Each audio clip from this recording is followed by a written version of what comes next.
Going to get started. If we know anything, we know that women entrepreneurs are busy and time is valuable. So let's get started. So good morning and welcome to Connecting to Capital, Finding Your Funding Match. It's in celebration of International Women's Day, but as we say now, it's almost a week, a month, and certainly in our world at Women's Enterprise Center, it's every day. We celebrate women entrepreneurs and all of your hard work. I'm Jill Earthy, CEO of Women's Enterprise Center, and I'm zooming in from the traditional, ancestral, and unceded territory of the Coast Salish peoples, the Squamish, the Tsleil-Waututh, and the Musqueam, and I'm so grateful to be able to live, work, and play on this beautiful land. So I encourage each of you to introduce yourselves in the chat function, share where you're joining us from, who you are, your business, and any questions that you have. Just a couple of quick housekeeping items too. You'll notice there's a new option, at least something I learned today. We have the live transcript option on the bottom of your screen. If you'd like to join and see the words scroll across the screen, is just another way to learn. We all learn in different ways. You're encouraged to keep your camera on, but of course we also understand if you want to have that off, but if you could just please mute yourselves for now. So this is a topic that is near and dear to my heart. And I'm so excited to be here with all of you. And we have such an incredible lineup of panelists with us. So this morning, we're going to just we want you to keep introducing yourselves. We're going to go through some of the highlights of a report that we released last week. And then we have Vivian McCormick, who's our moderator today, and she's going to share her funding story. And then dive into the panel discussion from the entrepreneur's perspective. Then we'll have time for audience Q&A, so keep your questions handy. And then we'll be shifting into breakout rooms, and we have 10 breakout rooms so that we're able to keep them small. So there'll be 10 of you in each breakout room. They will be randomly assigned, and we'll guide you through that process in a couple of minutes. So many of you are familiar with Women's Enterprise Center, but we are a provincial nonprofit organization who recognizes the unique paths of women entrepreneurs. We offer integrated support through capital of loans up to $150,000, skills development and education, mentorship, and business advisory services. And we believe it's all about all of those things coming together. That is the power of our program and of you. We work with women entrepreneurs across BC every day in a variety of sectors and at a variety of stages, yet access to networks, access to markets, and what we're talking about today, access to capital, remain barriers to growth. We have seen women entrepreneurs impacted disproportionately over this past year due to the structure of businesses, many who are sole proprietors or without employees, or who've been in sectors who have been severely impacted, such as tourism and the service sector. And plus, we all know that many women have taken on increased care responsibilities over this past year. So last November, sorry, here we go. These are all the great things that we do and are able to offer women entrepreneurs. Sorry, it's hard to drive both two computers at once here. So last November, we went out to survey women entrepreneurs across the province to find out what were the funding journeys of women entrepreneurs prior to March 2020, between March 2020 and November 20, March 2020 and November 2020, and most importantly, looking ahead. What are the needs going forward? So thank you to all of you who did participate in the survey. We had 97 Women's Enterprise Center loan clients participate and 322 other women entrepreneurs across the province, some of whom were familiar with Women's Enterprise Center and some who just hearing about it for the first time. And so the results may not be that surprising to some of you, but here we are. We followed three primary paths. So we then broke it down to those who received funding from WEC, those who received funding from another source, and those who did not receive funding that we're referring to as self-funded, and that was 61%. So pre-COVID, you can see that 63% of women business owners requested less than $50,000. That's a very common amount, especially in the early stages, up to 50, and we see that quite frequently. 61% of requests were approved, and those funds were primarily used for growth purposes. 60% of respondents, though, did not apply for funding. And in some cases, that was because they did not think they were going to be eligible for funding, so they didn't try, they sort of self-selected out. And others were self-funding their own business, which is fantastic, either through revenue or through some of their own sources. And then we look at the pandemic. Of course, we know all businesses were impacted during the pandemic, and that women were disproportionately so, as we said. And we also saw that 26% applied for government funding and grants, and over 60% accessed advisors, online education, and mentorship. And we certainly saw that, and we saw a surge in participation in our programs. Just as an example, from April to December last year, we hosted over 6,200 participants in 122 sessions, reaching 236 unique communities across the province. And these include smaller communities that don't often have access to these types of programs. About 50% of our participants were coming in from rural communities, which is absolutely wonderful.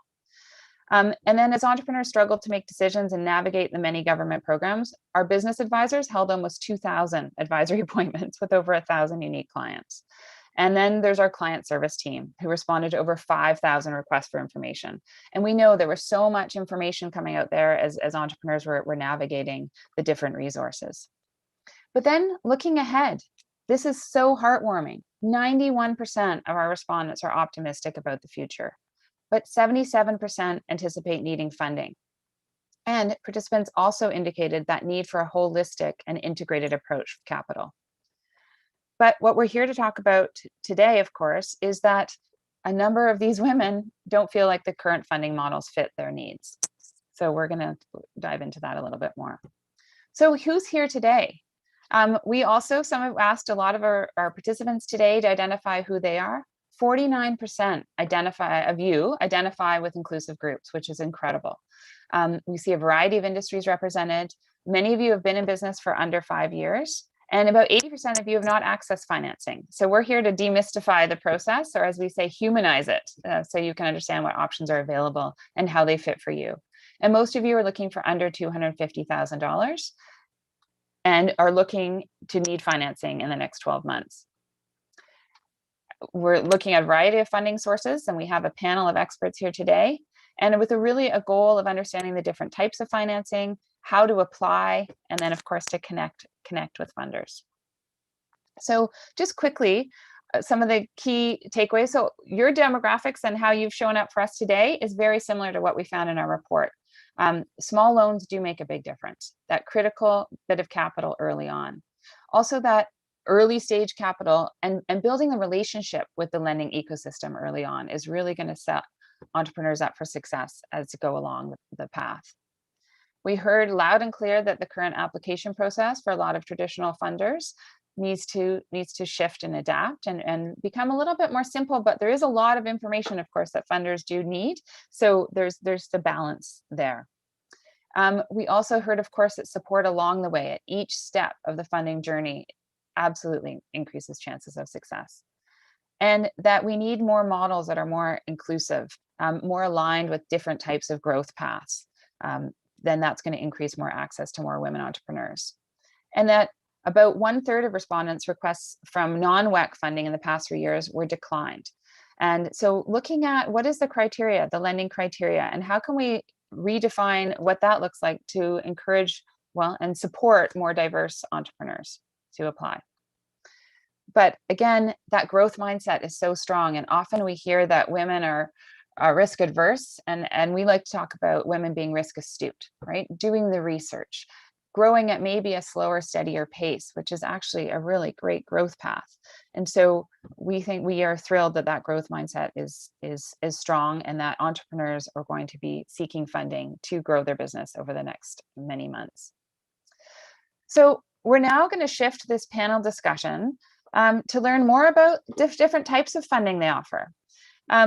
And I think this is also important. So, sorry, one other thing. We hosted a panel last week with funders and shared the report findings with them. And we also have a number of recommendations that we shared with them. And it was really eye-opening. Some were doing great work and already understand the different growth paths that women entrepreneurs take. But others, not as much, or they were aware but weren't taking action.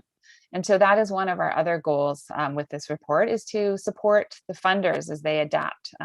They're potentially adapt their process to be more inclusive. So today we have Vivian McCormick here, who is the co-founder of Flax. She was a WEC loan client, and the whole point is to lead this discussion from the entrepreneur's perspective. That's how we try to think at Women's Enterprise Center, try to put ourselves in your shoes. And most of our team have been entrepreneurs. So do recognize that. But Vivian's here because she has a phenomenal background. She is a corporate lawyer. She spent some time at BDC. She works as an advisor to many entrepreneurs and a mentor. She's certainly overall a community champion and a big community member.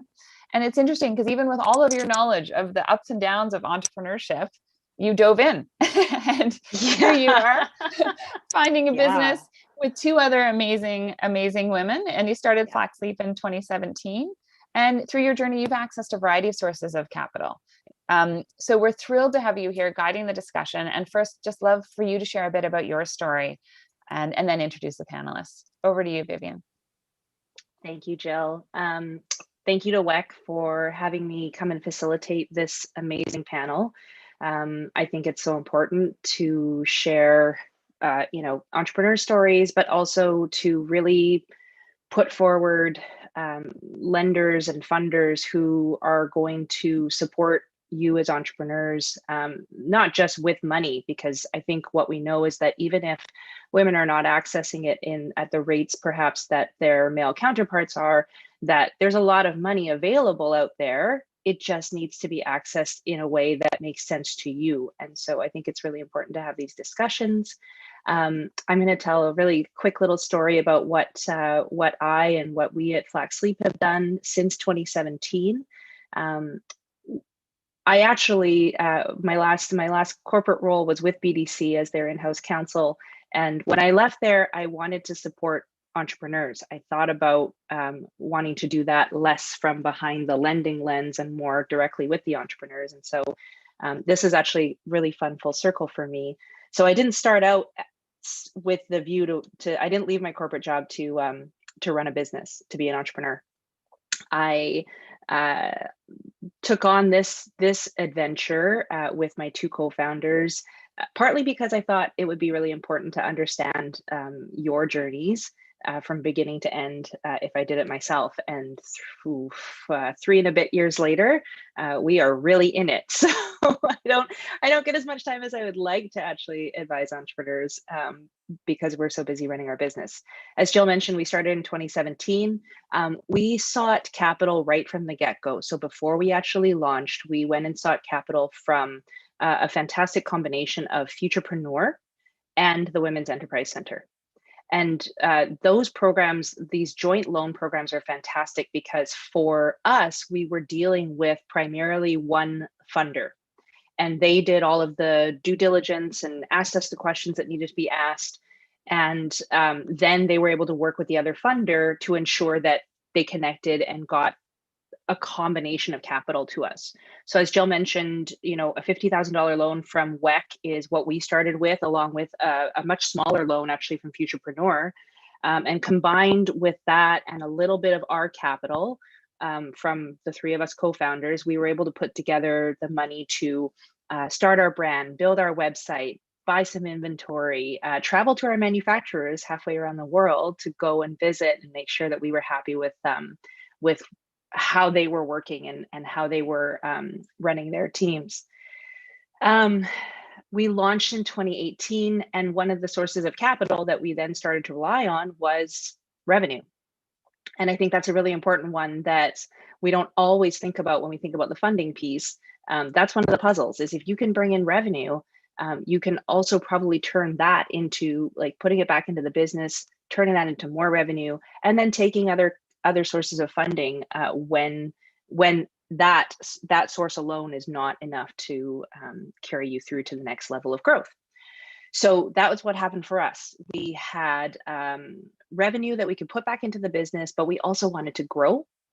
And so our next step was actually going back to BDC, my old employer, the place where I spent 5 years helping entrepreneurs with their loans, helping the account managers get those loans out to entrepreneurs. And it was fun to come full circle, fun to be on the other side of the due diligence process, I guess. But I come from a background where I was familiar with it, and I can understand why it's actually really foreign to a lot of people to have to produce a lot of the things that funders will ask for to see the viability of your business and the risk profile and the likelihood that that you'll be able to pay your loan back.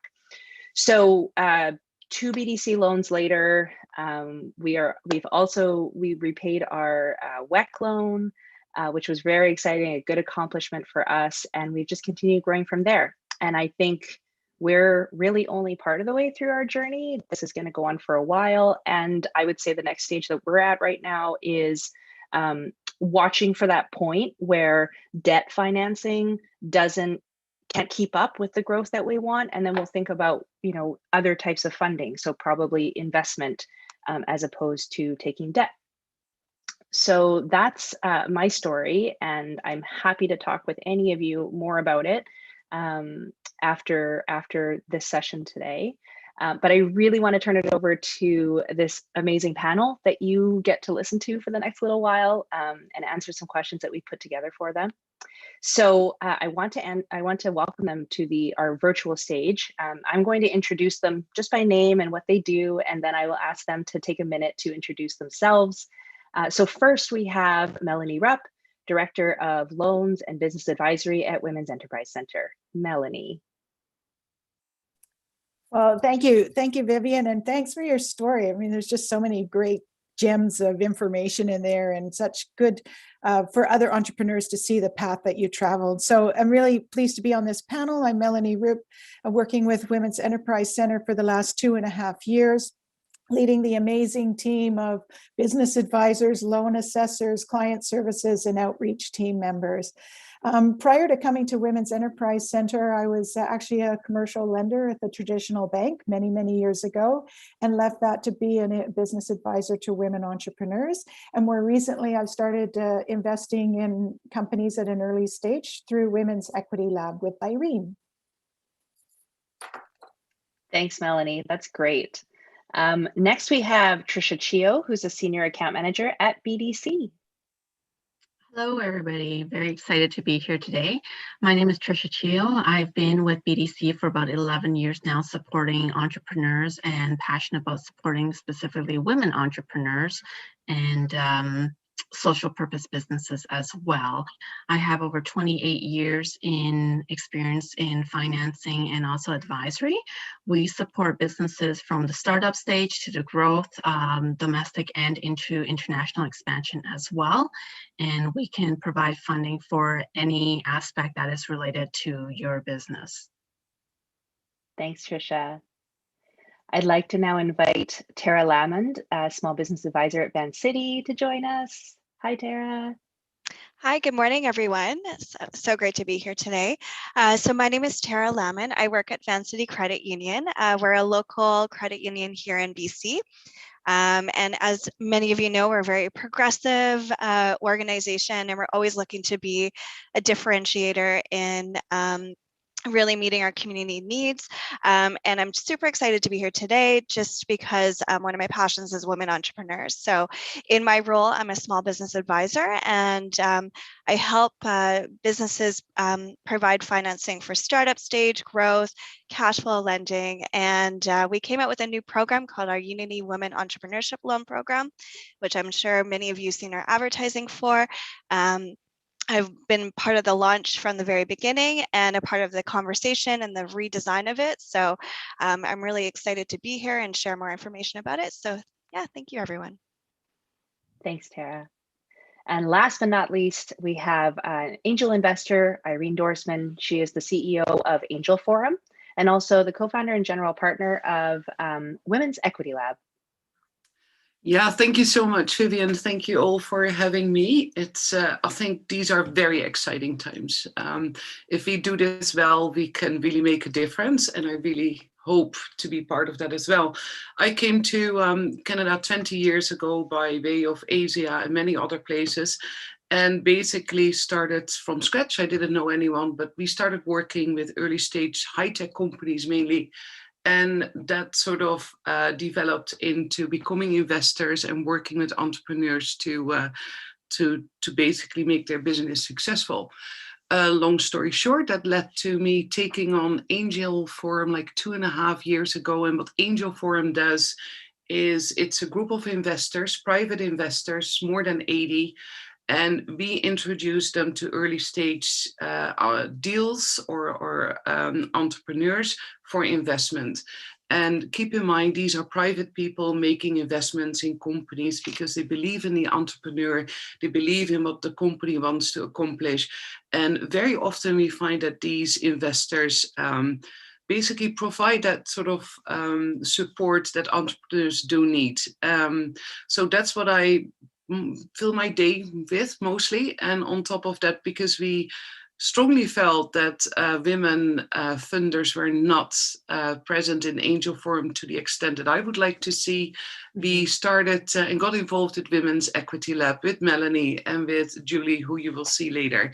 And apart from it being tremendous fun, and I never expected that, but it's a great, see Melanie is laughing. It's a great group of women, and I think we can do quite a bit with that as well, and have done so over the last couple of months. So thank you. Thanks, Irene. I can't believe it's been 2.5 years since you took over Angel Forum. I feel like yeah, time flies. And I also think as you all introduce yourself, it really reminded me that all 4 of you are very much in roles where you're not only, like I said, funding these entrepreneurs, but also providing a lot of support. And I think that is that change that Irene's talking about. That's really important to for us to do this right. I think that's such a key thing. I'm going to jump right in and start peppering this panel with questions. You know, it's we don't have a lot of time, so we're going to jump right in and put them in the hot seats. So research indicates, and I'm going to bring this. Sorry, I'm going to bring this question to Tara and Melanie. So get ready. I know from experience, research shows that we need different types of capital at different stages of business growth. It's a funding continuum, it's a puzzle, there's many different pieces that you need to connect together. So for entrepreneurs who are just starting out, who don't yet have the revenue that I was talking about that you can put into your business yourself, what are the best options available and how can entrepreneurs best prepare for this? Tara, I will throw it to you first. For sure. Thank you so much. Just want to make sure everyone can hear me. We're good? Okay. Yeah. So we, with our Unity Women Entrepreneurship program that we launched at Vancity, we actually launched it last year, and we had one product, and we noticed that it was just not helping women get up and running, and we weren't having a lot of qualified applications come through. And the reason for that is we were noticing it was a lot of startup businesses, really right at the beginning stage, and they were really actually only needing less than 50,000. So we took this program, we revamped it. We were sort of said, how can we really help these women, kind of give them a little bit of capital to kind of get them to a growing stage, or just to kind of get the wheels rolling without having to provide so much documentation, going into too much work. So with the Unity Women Entrepreneurship Program, we decided to offer 2 different products. And so the first product is a startup product, and the second is growth. So the startup product is you need to be in business for a minimum of 6 months.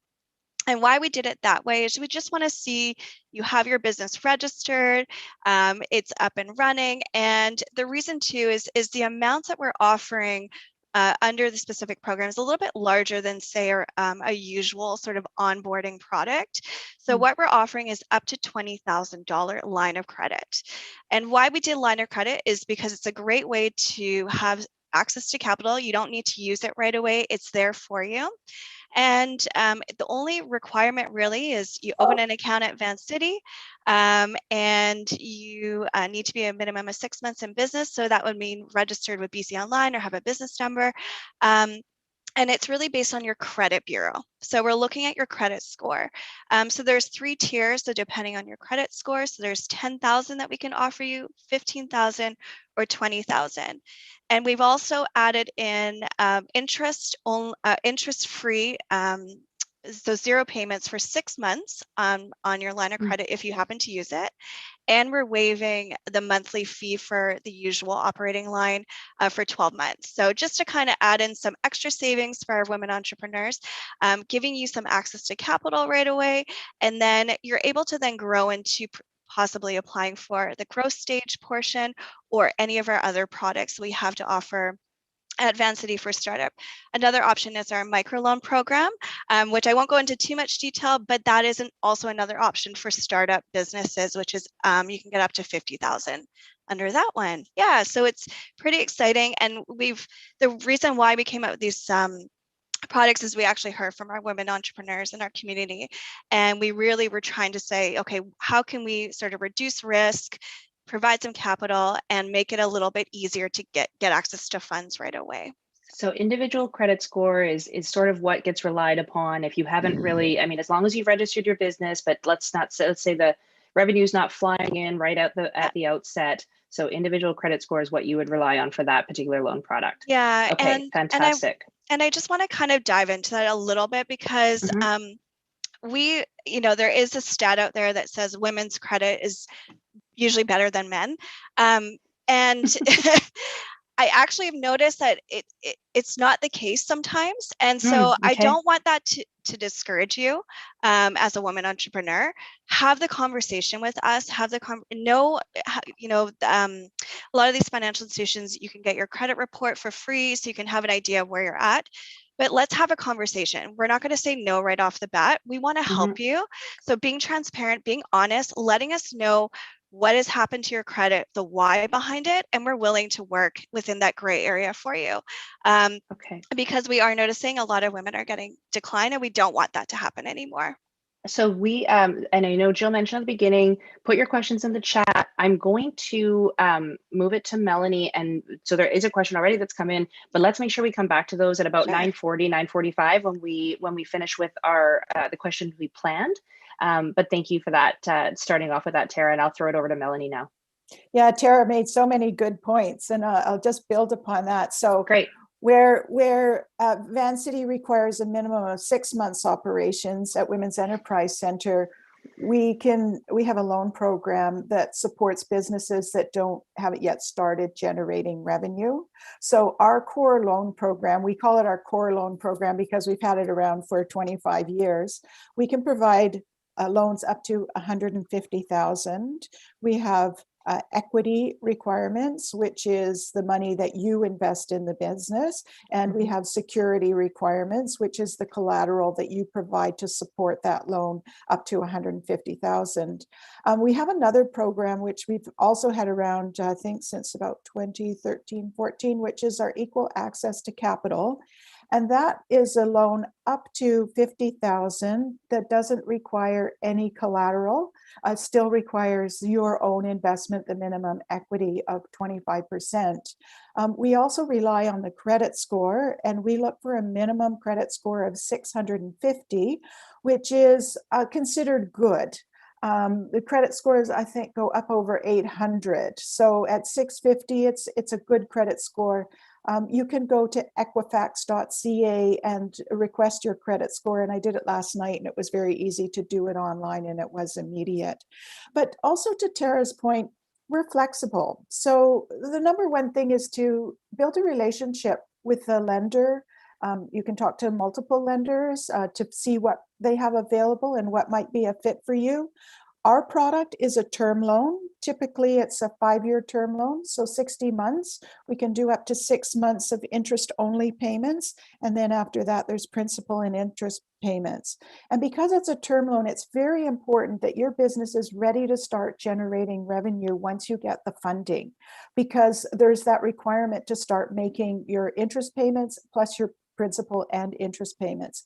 And we know that it takes time to start up a business until you reach break even.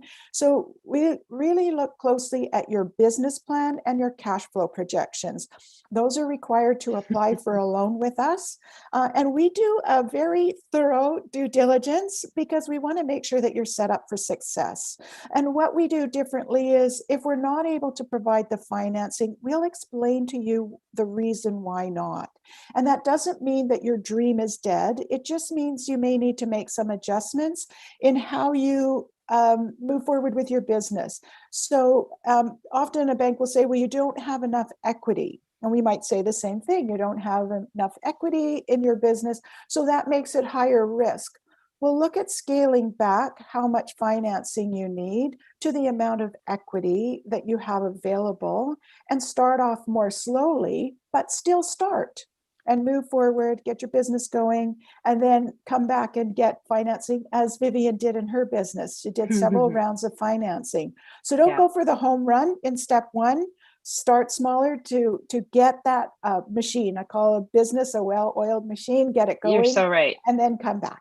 You're so right, Melanie, because I think that a $20,000 line of credit, I think that a small loan, what you think you need, and you're going to figure that out because of if you do your cash flow projections. And I will also very quickly say, I was familiar with spreadsheets. I know how to do these projections. And I knew what banks needed, and I still found it was challenging for us. Yeah. And so when you feel intimidated about doing some of these things, I think it's just sitting down and like biting the bullet and really taking a couple hours, maybe a glass of wine, and just like sitting down and really working through it. Don't, we're all, when we don't know something, we just want to close that screen and not deal with it. But it does take a little bit of time. And I will tell you that we brought our cash flow projections to Women's Enterprise Center, and they pushed us. And that's a good thing. We walked out of that meeting, we were confident going in. We walked out of that meeting going, ooh, we have some things we have to look at. And we just pressed forward. But we weren't used to really people telling us these things. But I look back on it now and I think if somebody had not tested us on some of these issues, 3 years down the road, we wouldn't have even seen them coming. And that's really important to know. So thank you, Melanie, for that.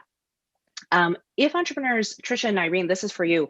If entrepreneurs have been in business for a few years with revenue, some customer traction, sometimes actually that's the weird void that you can't get. You can't get funding, oddly enough, because it's not enough traction, but it's, you've already started. So if you're trying to expand to new markets, if you're trying to get new tech, if you're trying to purchase equipment or grow your team, marketing, like all of these things are things that come up once you've started, but it's hard sometimes to find the support for that, both financing and even some of the questions that we have, right? So Tricia, BDC has many programs. I was familiar with many of them on that side, and some come with a higher interest rate, but I'd love for you to chat about, and that's the thing is when we look at financing, we look and see like, what am I going to be charged for interest? Well, that's too high. I can't afford that. What are some of the benefits that entrepreneurs can access from these different programs? How do entrepreneurs find the right one for them? And how do they, how do they find it and then access it? Thank you, Vivian. Like Melanie and Tara and Vivian have all stated here, the best way is to really just come forward and talk to ourselves here and let us be the champion for you by telling your story and letting us better understand where you're trying to go with your plan and what steps are you taking or is about to take to embark on that.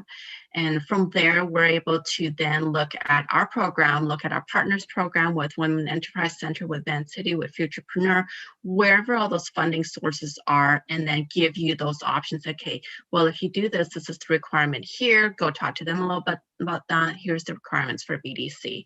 Some things that you really want to take into consideration is, what is important to you, providing you with 12 months of interest-only payments while you're ramping up for growth. How is that going to be beneficial for your cash flow so that you have that time before making those repayments and having those profits kind of start to generate? Does your business have seasonality? We'll look at seasonal payments and structuring so that your cash flow is going to match your loan payments with that. And also take a look at your personal and your business. Why, if you're incorporated, you have a reason for incorporating. That's separating the business from the personal. So what can you do to try to kind of keep that at arm's length? But at the same time, as Melanie said, there is going to be capital and equity that is invested by you as a shareholder. That just shows your commitment into the business. Right. So BDC interest rates are higher, as Vivian mentioned. Well, that's because we also provide higher leverage and our loans are non-demand. So what does non-demand mean at BDC? That means that if things are getting tough, we are here with you. We're looking for ways to help give you a breather and give you some space while you're going through some transitions and getting the business back to where you want it to be. And if you're doing well, we're going to celebrate those wins with you and revisit your interest rate during that term of the loan with you. So we are with you throughout every step of the way. Thanks, Tricia. I can definitely attest that our development banker, one of Tricia's colleagues, is somebody who I actually call or email probably more than he would like to hear from me. But maybe it's good, right? You also don't hear from your borrowers very much, maybe. But he's been so helpful in some of these questions that we have. So like I said, we took money from someone who we knew could help us with the questions, not just the financing. And that's definitely what my experience has been with BDC. Thanks, Tricia. We've covered a lot of debt financing talk. I want to throw it over to Irene because angel investment is a totally different game. It's great to see that there's Women's Equity Lab coming over here now, and you're running that. More diverse investors are participating. So Irene, what advice do you have for entrepreneurs who are currently or about to consider maybe in the future connecting with angel investors? I'm sorry, there's just somebody who might not be on mute, so I might just ask you to everybody just do a quick check to see that you are before I throw it to Irene. Thanks. Irene, sorry, if somebody's looking or thinking about angel investing, and I'm going to listen very keenly as well because that's me, what are some of the things that you would advise some of the women here today on? I just want to make it very clear, like what we've talked about for now, it's not about taking part ownership in the business, and that's what angel investing is. Like you don't pay interest, but it's the investor takes an ownership part of your business. Basically, what angel investors do, they look at the business more than the individual, but don't underestimate how important the individual is, because we like to build relationships with entrepreneurs. We like to know whether we like the relationship going forward and if we feel that we can work together. So that is one big difference. And the beauty of all this, what I've just heard, everything, what every panelist said, like, get your finances in order, get your planning right, know what your plans are, know when the revenue kicks in, know what you need when. That's all part of the information that an angel investor would love to look at as well. So what I can really encourage you to do, and Vivian and I had an email exchange before the weekend, because I put it out there that's like, get comfortable with the uncomfortable. And I don't mean that like get okay with the situation as it is now, but push yourself to go out there and go back and sit down with that glass of wine and do a cash flow analysis, because this will come back all the time. So what I would really encourage you to do, if you go through all these stages, and they're not set in stone, but generally speaking, these are the stages you go through. Like, have your planning right, know what you're doing, collect all the information in what they call the data room, like all your agreements that you sign, that you are applying for. So, and also keep in mind that everything you do on the finance side takes time away from running your business. So be very good at planning what you need when, because you don't want to waste your time, because we want you to focus on your business. And honestly, that's the only way how your business can grow. Also, the way people and investors and lenders look at you, it's not personal. Yes, they look at your credit score, but it's not personal. They are there to support you. And I can really say, like, yes, we have a lot of male angel investors in our group, but I've never met a more supportive group than actually these men that have a lot of experience, and a lot of them actually invested in companies that I'm very surprised at that they actually did. And they have really helped them along. And just to illustrate what happened, like COVID hit, a couple of companies that we are involved in really hit hard times, but these people came together and came up with a solution for them to continue and grow their business. So it's supportive all the way. And it doesn't mean that you always get a yes. I always say, like, if you present to our investors, you don't walk out with a check, just see it as building of that relationship for the long term. And you will come across these people, like maybe later, maybe a month later, but it's building that network. Thanks, Irene. I'm going to push a little bit on this cash flow thing, because actually when you said do the cash flow, get comfortable, I would actually say sometimes do 3. Do Yes. your normal one. Yeah. Do your cut my revenue in half, and then what am I going to do to make this work? And then do your blue sky. And the reason is because there are investors who will say to you, oh, you want $250,000. What if I gave you 500? What are you going to do with it? Yes. And if you don't answer that question just as well as you answer the question, what happens if your revenue is cut in half? That's telling to investors. So, Yes. once you get comfortable with the first one, when COVID hit, Flax Sleep did a worst case scenario. What happens if we never sell another thing again today? How long can we live in order to ride this out? And we had no idea. So it's really important. Thank you for that insight. I'm being mindful of time. There's one great question I really want to put, I think to Melanie. I'll put this to Melanie. And then I think probably the last question I wanted to ask we'll probably go right into the group questions, because I think it'll come up anyway. But Melanie, I wanted to ask this panel here about, we're in a time right now where there's a lot of uncertainty, but the registrants are very positive about the future. The government has really reached in to support and wrap around women entrepreneurs with financing, with that kind of monetary help, trying to connect women with different areas of funding in different ways. So seeing all of this happen in the last year, what do you think are still some of the gaps in the funding models that exist? You've come from traditional banking as well. What are some of the new models that you think would really best support women, and things that our registrants here should think about looking at? So it really resonated with me what Tara said about the flexibility at Vancity, and how they looked at their Unity Women Entrepreneurship loan and listened and responded and were flexible. And I think that's what is the gap that needs filling. When I was at a traditional lender, it was very rigid. There were lending policies and guidelines, and it either fit in the box or it didn't fit in the box. And when I came to Women's Enterprise Center, we also have our guidelines, and they're for a good reason. So minimum equity, minimum collateral. But we can also be flexible. So if we can see a good business plan, if we can see, a really committed and well-prepared entrepreneur come to us with a good plan, we can be flexible on those things. If a business runs into trouble, we can be flexible. So that gap in funding is the flexibility is what is needed. So always that's building your relationship with the lender, multiple lenders, find out what they can offer, and talk to them about what your needs are.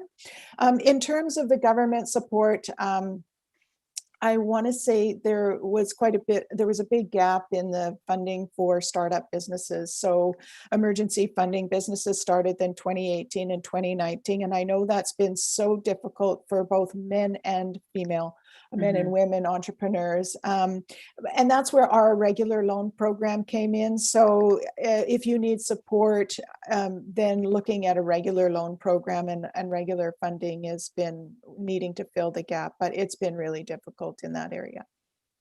Thanks, Melanie. I want to bring Jill back in here to help us with our Q&A. Jill, I do have the chat window open, so I can jump to a few of them if you'd like, or if you want to do it because you've been keeping track, happy to do either. Go for it, Viv, and then okay.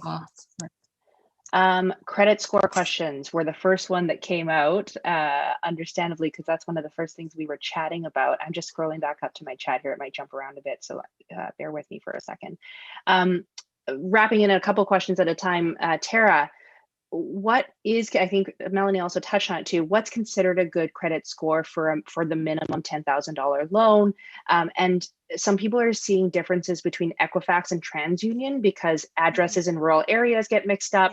And so they're seeing a higher credit score in Equifax than they are in TransUnion. How do all of you lenders take that into account? And I think those were kind of the big credit score questions I had here.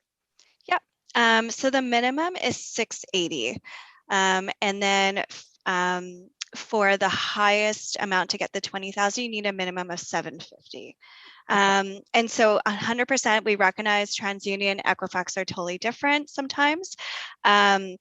So the credit bureau that we pull is through Equifax.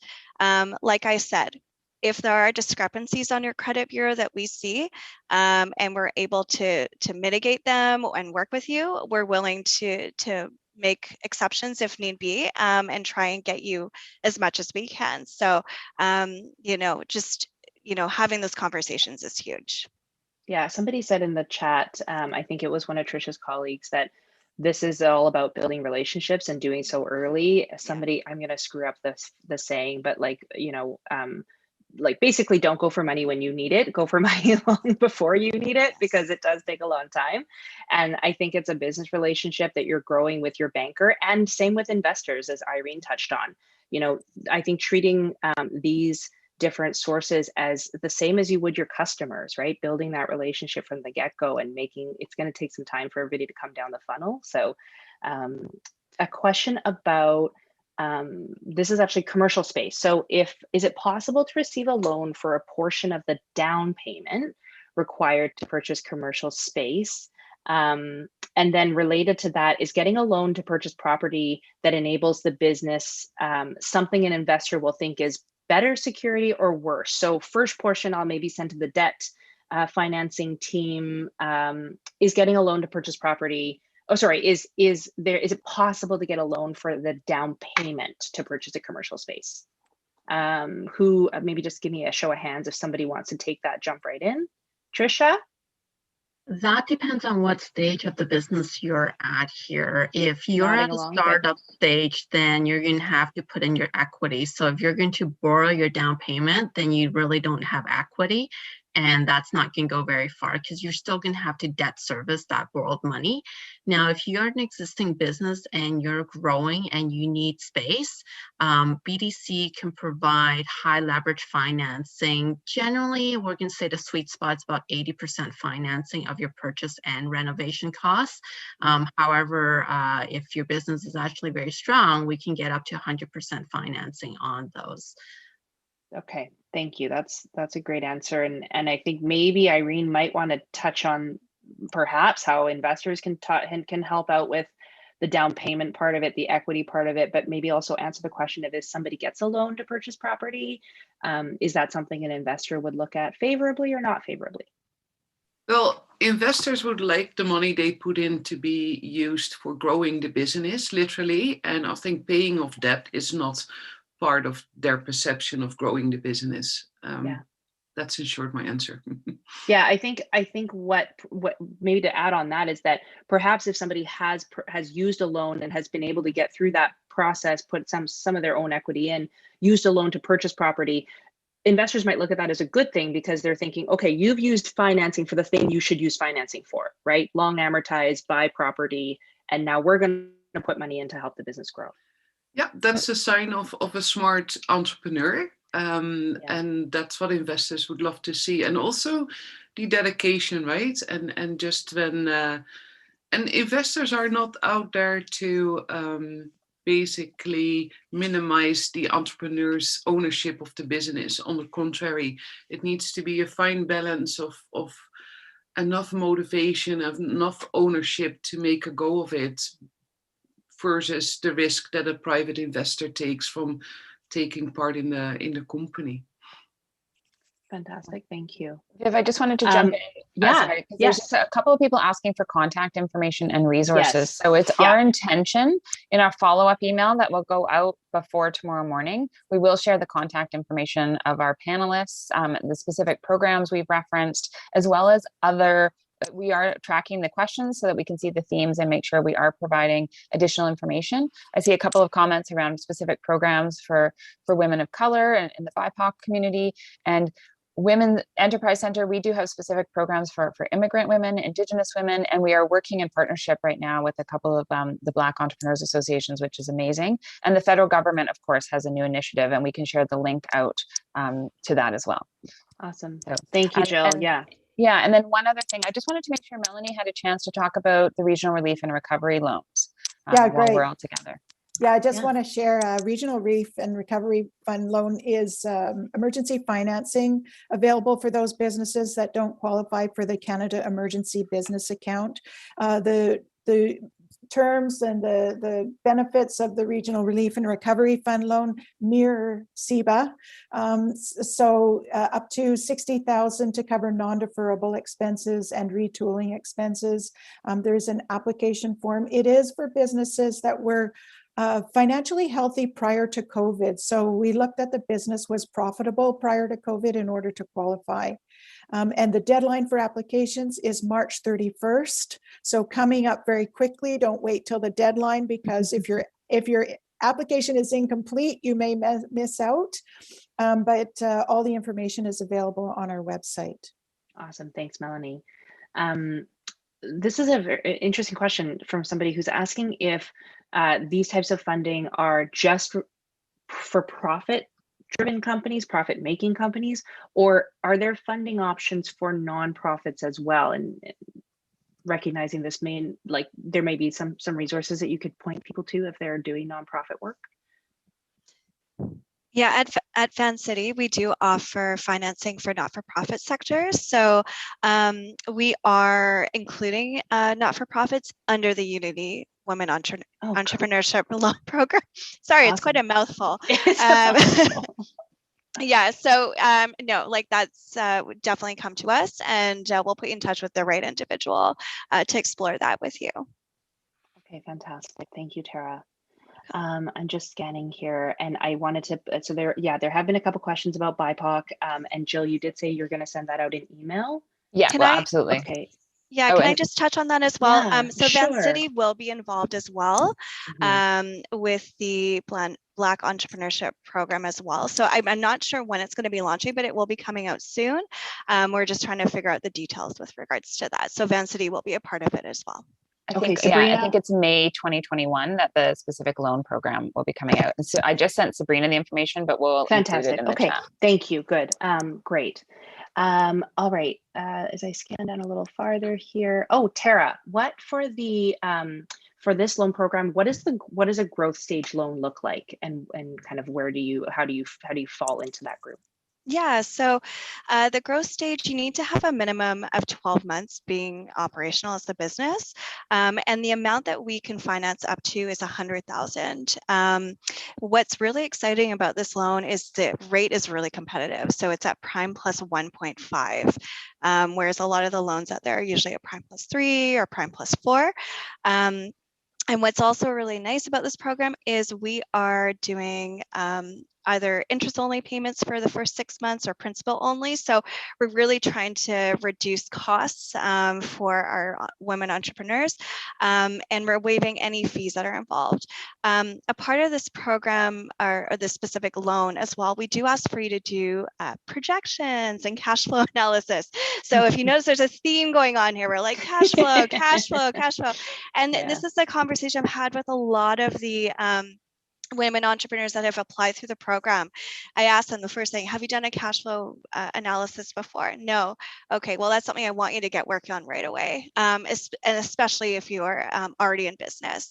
It really sets you up for success, and it really makes it reality for you as running your business. And we usually ask for financials, so it could be financial statements, or if you're sole proprietor, we look at your T1 general, T2, and like I said, it's not so black and white. We will work in the gray space. So if you're not able to provide us one thing, maybe we can look at a different document. We are willing to work with you because we know, like I said, there is a barrier to getting access to capital for women entrepreneurs, and we want to change that. Thank you, Tara. I have 3 questions, Jill, if it's okay. I think there'll probably be some short answers, but one is, sorry, I'm just scrolling back up here. Do the 5 big banks, or do the traditional banks all have the same risk tolerances and limits, so that if you got denied at one, should you not bother applying to any of the others? Or do you think it's still worth reaching out and trying somewhere else? Well, I can jump into that one. I was working with an organization I was part of, and we were looking for $1 million in financing. So we did up a one-page term sheet showing what we were looking for. And I called around to 12 different lenders to ask them if they were interested, and I got one who said yes. So each lender has their own lending guidelines, and they change from time to time as to where, and it's based on the portfolio risk of the institution and what they're willing to lend at that time. And so shop around and just ask the question, tell them what you're looking for. It's just a simple one page, here's what I need, and ask them if they're interested or not. And then you move forward with those that are interested. Thanks, Melanie. And I'm really happy to see so many people are getting warmed up with asking questions. I think what would be great is if you bring them into your breakout rooms if I'm not able to get to all of them. The last question maybe I'll ask with the whole group here is, somebody's talked about how they just recently left a bad relationship, frankly, that got them into some financing or some financial holes, and wondering if, as she's trying to dig out of this, is there anything that, is it a big strike against her for her business? Is there a way to help? So I'll turn it over, whoever would like to jump in and reach in on that one. I'm happy to jump in here because we often see that sort of thing. Again, some of the other lenders have quite rigid guidelines and so may not have the flexibility at Women's Enterprise Center. We certainly listen and understand the circumstances. There's kind of two things. Maybe there's a smaller amount of financing that we could provide so that you don't get in over your head and we can see you build that repayment back. That might be possible. And the other is then to work at rebuilding your credit. So make sure you have a credit card and some other, go and get a credit card and make sure you use it a little bit, but pay it off regularly. And over, 6 months to a year, then that credit score starts to come up again and you can rebuild your credit. So it's not permanent and there's options. Great answer. Thanks, Melanie. I'm going to turn it over to Jill now as we wrap this portion of the session with our panel. It was really fun to ask you all these questions and the advice has been great. Jill, what are we doing next? Okay, thank you so much, Vivian. Oh my goodness, so much good, rich information here. So thank you for collaborating with us on this conversation. And Tricia, Melanie, Tara, and Irene, you are just a wealth of information. And what is so inspiring is that conversation around the gray area, right? And recognizing the unique needs of every entrepreneur. Even within women, right? There's tons of intersectionalities, and we absolutely recognize that at Women's Enterprise Center, and I think our lenders do as well. So it's fantastic. So we're going to move to our breakout discussion. So love the engagement and all of the questions. And I also just wanted to emphasize too, while everyone's here at Women's Enterprise Center, we are here, as you're preparing to access funding as well, right? So we have all sorts of webinars and cash flow templates and all sorts of tools, and as do BDC, and I think to BDC. So we will be sharing all of these resources and tools as a follow-up, and make sure you know what's coming up, because we want to make sure that you're prepared to start this process or to continue along it. So we have, I'm just going to share my screen again here. We have some breakout facilitators that have just joined us as well. So each of the 4 panelists and Vivian as moderator, and then we also have joining from the Women's Enterprise Center Business Advisory Team. These are incredible women with a depth of knowledge who are entrepreneurs themselves, who are able to provide guidance. And we're sort of calling them, our facilitators today, funding guides, right? Helping you to navigate different resources and next steps. So from the Women's Enterprise Center team, we have Archana, we have Cheryl, and we have Kelly. So we'll just have them wave. And then we also have guests. We have Bali Sidhu from Vancity. And as you know, we have this great partnership with them. And then we also have Julie McGill, who's Partner Strategic Investments in Women in Tech Venture Fund at BDC Capital. She's also part of the Women's Equity Lab. So again, has a slightly different perspective. So I have no doubt you're going to learn a ton from each of these women, whichever group you join. And the other key piece, of course, is you're going to be with a group of peers and other women entrepreneurs, because here you're not alone. We're all in this together. Each of the sessions will be about 20 to 25 minutes. They will not be recorded. So it is a safe space. There is no such thing as a silly question. So put it out there. And if our facilitators are not able to answer it, they're going to make note of it, and we will make sure that we follow up to provide an answer. So with that, I think we're just going to zoom you into breakout rooms. You'll get a notification. You'll go off into your breakout room, and then we are going to reconvene back into this main room in about 25 minutes just to wrap up the morning. So thanks, everyone. Have fun.